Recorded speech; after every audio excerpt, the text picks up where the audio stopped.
Welcome to Historical Stills.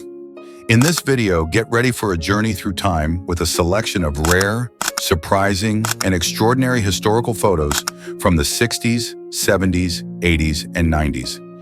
Incredible images that will leave you speechless and might even reveal moments you never imagined existed. If you enjoyed this journey into history, don't forget to hit the subscribe button and turn on the notification bell. By doing so, you'll never miss an update on more fascinating stories like this. Filipinos are pictured in loincloths sitting in a circle together at Coney Island in New York in the early 20th century, while crowds of Americans watch on from behind barriers. A young Filipino girl is pictured sitting on a wooden bench in an enclosure in Coney Island, New York, in another horrifying 1906 exhibit. An African girl is shown at the 1958 Expo in Brussels, Belgium, that featured a Congo village, with visitors watching her from behind wooden fences. German zoologist Professor Lutz Heck is pictured, left, with an elephant and a family he brought to the Berlin Zoo in Germany in 1931. Professor Lutz Heck, director of the Berlin Zoo, arrives in Berlin, 1931. With him are members of the African Sarakaba tribe, who will soon be put on display. The scarves over the women's mouths are covering their lip plates. Cannibals carrying their master, World's Columbian Exposition, Chicago, Illinois, 1893. In this image, indigenous people are shown participating in archery in 1904 in St. Louis, Missouri, at an event named the Savage Olympics Exhibition. Igorot men from the Philippines wearing loincloths and carrying hand drums dance at the Louisiana Purchase Exposition, November 13, 1904. The World's Fair in Brussels, Belgium in 1958 featured this mocked-up Senegalese village.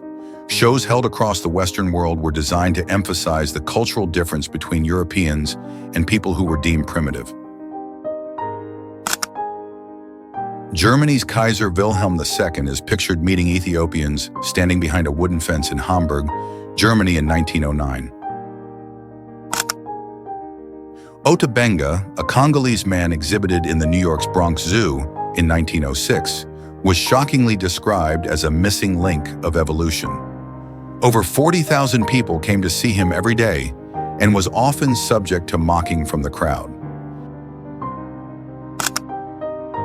Chief Yellowhair and his council standing in front of replicas of teepees at a human zoo at the 1904 World's Fair in St. Louis, Missouri.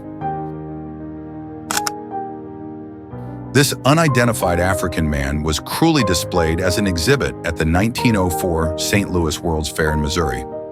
The words "the missing link" were scrawled on both of the photos.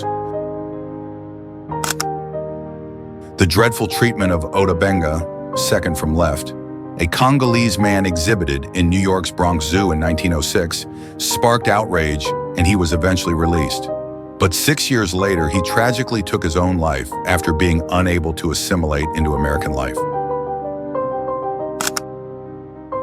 A photograph crudely named "The Extremes Meet," Civilized and Savage Watching Lifesavers exhibition, shows a scene from the World's Fair St. Louis, 1904, with tourists watching people deemed primitive. This Eskimo child, pictured with a dog, was born at World's Fair in Chicago and is pictured after being transferred to World's Fair St. Louis in 1904. Not far from the Filipino exhibition at the 1904 St. Louis World's Fair. Louis World's Fair, the Apache hero Geronimo, pictured, would pose for tourists and sign autographs. Geronimo and several other Native American chiefs were also on display at the event. An Egyptian dancing girl at the World's Columbian Exposition, Chicago, Illinois, USA, circa 1893. Ota Benga, a Congolese man, in New York's Bronx Zoo in 1906. A head and shoulders photo shows a man in native headgear and dress at the World's Columbian Exposition in Chicago, Illinois, in about 1893. Even children and babies were treated as displays in the human zoos. This youngster was among others at the World's Columbian Exposition in Chicago, Illinois, in about 1891. Congolese man Ota Benga was treated as an exhibit before public outrage led to his release. But 6 years later, he tragically took his own life after being unable to assimilate into American life. African exhibition subjects pose in Oslo, Norway, 1914. Unidentified members of a human exhibition in Oslo, Norway, 1914. A Congolese pygmy tribe dances at the St. Louis World Fair in 1904. Selknam natives on their way to Europe. The first image captures 11 Selknam natives, including an 8-year-old child, en route to Europe in 1889. Taken with the permission of the Chilean government, they were destined to be exhibited in human zoos. Tragically, many never made it back, succumbing to harsh conditions and neglect. 1889. Maurice Maitre and the Selknam Group. A haunting photograph from the 1889 Universal Exhibition in Paris shows businessman Maurice Maitre standing alongside Selknam individuals. Maitre's pose resembles that of a lion tamer, reflecting the dehumanizing way these people were treated as spectacles rather than human beings. 1889. The Selknam in traditional attire. Dressed in ceremonial costumes, the Selknam celebrated their cultural rites. Their Hain initiation ceremonies featured elaborate body paint, guanaco leather masks, and tree bark decorations. These cultural expressions, once a source of pride, were reduced to performances for European audiences. 19th century. The last of the Selknam.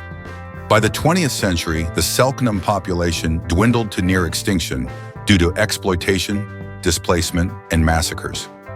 Angela Lodge, the last full-blooded Selknam, passed away in 1974. Their language and way of life are now lost to history. 1974. Toryarn. The stories of the Selknam people and the human zoos that exhibited them reveal a dark chapter in our shared history. These rare photographs not only document the exploitation and dehumanization of indigenous communities, but also remind us of their resilience and cultural heritage. From the ceremonial traditions of the Selknam to their tragic extinction, these images serve as powerful lessons about the consequences of prejudice and colonialism. As we reflect on this past, may we strive to ensure such injustices are never repeated. Thank you for watching this video and exploring these hidden stories of history with us. What are your thoughts on the stories of the Selknam people in human zoos? Were there any parts of the video that stood out to you or sparked deeper reflection? We'd love to hear your feedback. Please leave a comment.